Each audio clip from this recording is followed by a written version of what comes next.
Welcome everyone to a new episode of Mann Cinema Reviews. Did we just say that at the same time? Yes. That's awesome. We are going to be reviewing a new live action Disney tale, and that is Pinocchio. That's right, folks. But before we do that, we got to do a couple of things, and that is hit the like button, subscribe, and turn on the notification bell so you know when a new review is posted. Thank you very much for choosing your favorite new movie review YouTube channel, Mann Cinema Reviews, with your hosts, Peter Mann II and Peter Mann III. What's up, y'all? Today we're going to be reviewing the live-action Pinocchio 2022. This is set in an Italian village where a wood carver named Geppetto, he makes a wooden boy named Pinocchio. That's right. And when he goes to sleep wishing upon a star, a fairy princess comes and visits Geppetto's home and turns his wooden boy into a live puppet. In the hopes of becoming a real boy, Pinocchio must gain a conscience in the character Jiminy Cricket, and this will make way to the choices he makes in order to achieve becoming a real boy. Now, what did you like about this live action adaptation? Did you like the creative aspects of a Italian village, and Geppetto makes all these clocks with different Disney characters that pop out of the cuckoo nest? When you said cuckoo, I went cuckoo. Cuckoo puff. Wooden clocks have like, Disney characters? Like Donald Duck. Had a bunch of characters. Aladdin, I think, even. Just a bunch of characters. You know the one that eats an apple but she goes to sleep? Oh, yeah. Snow White. Yeah. So, did you like that aspect of including Easter eggs in the wood shop? And I have a question. What's that? Why are hidden aspects in the film called Easter eggs? It's for film nerds like ourselves to point out these fun little anecdotes, and it makes for good MCR trivia as well. So be on the lookout for that. But what else did you like about this live action adaptation of Pinocchio? I like that it was made up monsters towards the end. Mm-hmm. Monstra, the Stromboli character. Yeah, he was okay. Did you like the But you know what I liked about it? What did you like? You know that place where if you did everything bad, you would turn into a donkey? Oh, I think it's called Temptation or Pleasure Island, something like that. Yeah, Pleasure Island. And if you didn't turn into a donkey, I would go there every day. Because you get to have root beer floats, and you get to break stuff, and you get to stay up all night. But then you turn into a donkey. And the cattle monsters take you?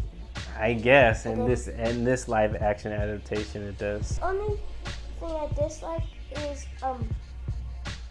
the film is you don't get to see him turn into a real boy. Okay.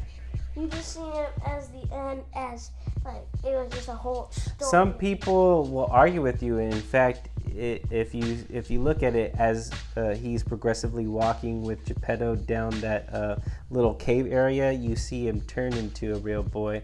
The animation turns from wood to real life.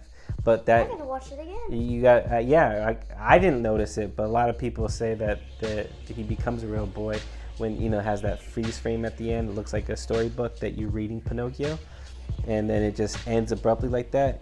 He becomes a wooden boy. But I took it as he didn't need to become a wooden boy. He was already a real boy just by having this conscience, by making these decisions on himself, whether they were good or bad. He learns from them. He learns that if he went to Pleasure Island, he turned into a donkey by... Oh, yeah, it was a tail. He had a tail and ears, right? Or when he was telling lies, his nose would grow.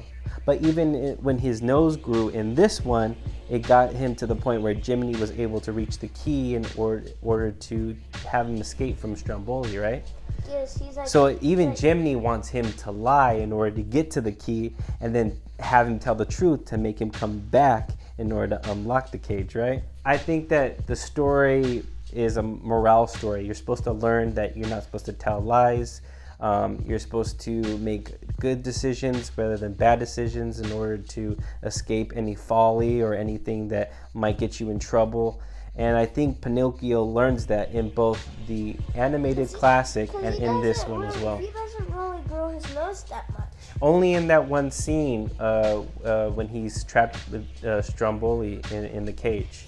Because Stromboli says he's his gold mine. That's right.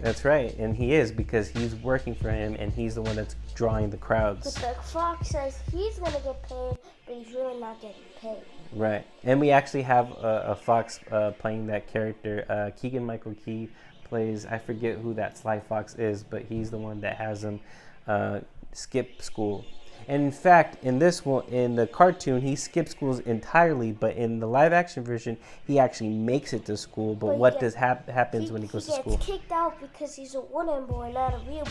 That's right. So there are these little factions that I liked about how they veer differently from the cartoon, but not always so successful. And I like that it referenced if you were black and if you went to a white school, you would get kicked out because you were black, and I don't like that. Oh, okay. So that's what you're inferring, that's what they didn't accept him because he was a wooden puppet, even though he was a boy. He wasn't allowed to participate because he was different from others. Is that what you're getting at? Yes. I like how you're inferring that, like if he was a different race. So that's a good thing that you picked up. And it's not necessarily spelled out to you, but that's something that you took from the story. Nowadays, that doesn't happen anymore. No, it doesn't. That's right. So that's what I liked about that too. I like that the film does things differently. Let's go with things that I liked. I liked the fact that Robert Zemeckis, who is the director of Back to the Future, he's done things with Tom Hanks, who plays Geppetto. He did Forrest Gump, Castaway. I think this is his third feature with the character that plays Tom Hanks. In fact, Tom Hanks' character in Toy Story is actually Woody, and he actually appears as one of the characters in his clocks, right? Yeah, I could tell of that voice. Right. And you could just, yeah, exactly. It's Tom Hanks, signature Tom Hanks. And I think he's trying to do an Italian accent because it's set in Italy. But that accent goes in and out. You know, he's not really consistent with it. And that's something that I feel like they were trying to be authentic with it. I think, the guy that comes in, he's like, you need to sell me one of those clocks. I really want one of those clocks. Mm-hmm. He actually did it with the Italy voice. Yeah, and he's actually talking to him in Italian. Yeah. So there's little factions that I like here and there. I do like that they kept some of the musical numbers. Got No Strings on Me is in here. The one with the fox, the hi diddly dee, an actor's life for me. And that's when he's trying to persuade Pinocchio to not go to school because they don't accept him, but if he went to join the circus or if he wanted to be famous, they would accept him because he's unique. He would draw in the crowds because he's different from other people. So that's something that was different from the cartoon as well. There's these little things that I felt like the live action touches on and actually improves upon because the story was told long ago. I think Pinocchio, the cartoon version, was in the 1940s, and we've learned so much and we've come so far that things have, like you said, have gotten better as a society. What would you give Pinocchio? So is it a 4 or a 5? Let's get a 4. What makes you not give it a 5? Is there certain things that you didn't like about it? Is it because he didn't turn into a real boy, or that you didn't like that about that?